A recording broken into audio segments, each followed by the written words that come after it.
Hello बच्चों, let's see the following question है choose the incorrectly matched pairs. Options है A diarrhoea infection of gastroenteritis, B colitis inflammation of colon, C vomiting less roughage in diet, D none of the above.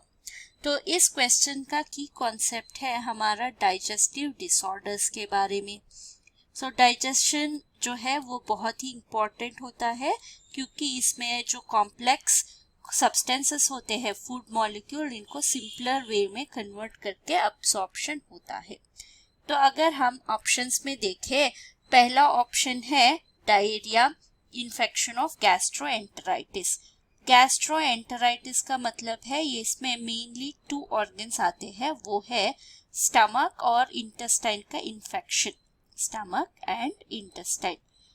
इसका reason है हमारा virus भी हो सकता है या फिर बैक्टीरिया भी हो सकता है।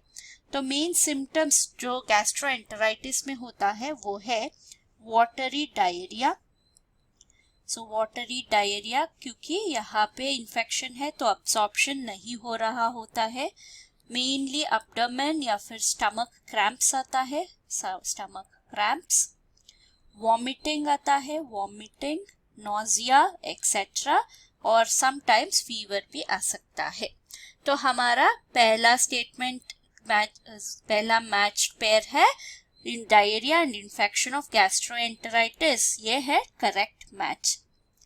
नेक्स्ट है हमारा बी स्टेटमेंट। अगर देखा जाए कोलाइटिस, कोलाइटिस का मतलब है इन्फेक्शन ऑफ कोलन या फिर इसको हम इन्फ्लेमेटरी डिसऑर्डर भी बोल सकते हैं, इन्फ्लेमेटरी बाउल डिसऑर्डर। इसमें क्या होता है, हमारा मेन जो ऑर्गन है अफेक्टेड वो है इनर लाइनिंग ऑफ कोलन, यानी लार्ज इंटेस्टाइन का इनर लाइनिंग, और रेक्टम जो है वो अफेक्टेड होते हैं। कोलन, ये कोलन नथिंग बट हमारा लार्ज इंटेस्टाइन होता है और रेक्टम अफेक्ट होते हैं। इसकी वजह से हमें बाउल मूवमेंट में बहुत ही डिफिकल्टी होती है। तो सेकंड स्टेटमेंट या सेकंड पेयर भी करेक्ट मैच है। नेक्स्ट है वॉमिटिंग।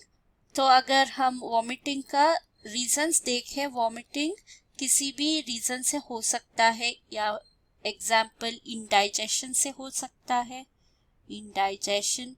यहाँ पे हमने देखा गैस्ट्रोएंटेराइटिस से भी हो सकता है, या फिर कुछ इन्फेक्शंस जैसे कॉलेरा, टाइफॉइड एक्सेट्रा में भी कुछ तरीके का फूड पॉइजनिंग पे भी हमें वॉमिटिंग मिलता है, सेंसेशन होता है। तो यहाँ पे रफेज इन डाइट लिखा है। रफेज जो है इसका एग्जाम्पल है हमारा vegetable, fibrous rich vegetable plants, जिसको हमें डाइट में इंक्लूड करना है।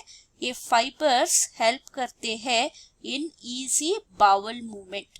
इजी बाउल मूवमेंट में अगर हमारे डाइट में रफेज नहीं है तो वाटर रिटेंशन करना बहुत ही डिफिकल्ट हो जाता है। अगर रफेज नहीं है डाइट में, ये रिजल्ट करता है in constipation of the and abnormal growth of harmful bacteria.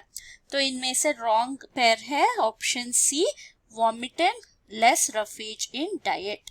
Hope you have understood the concept. Thank you and all the best.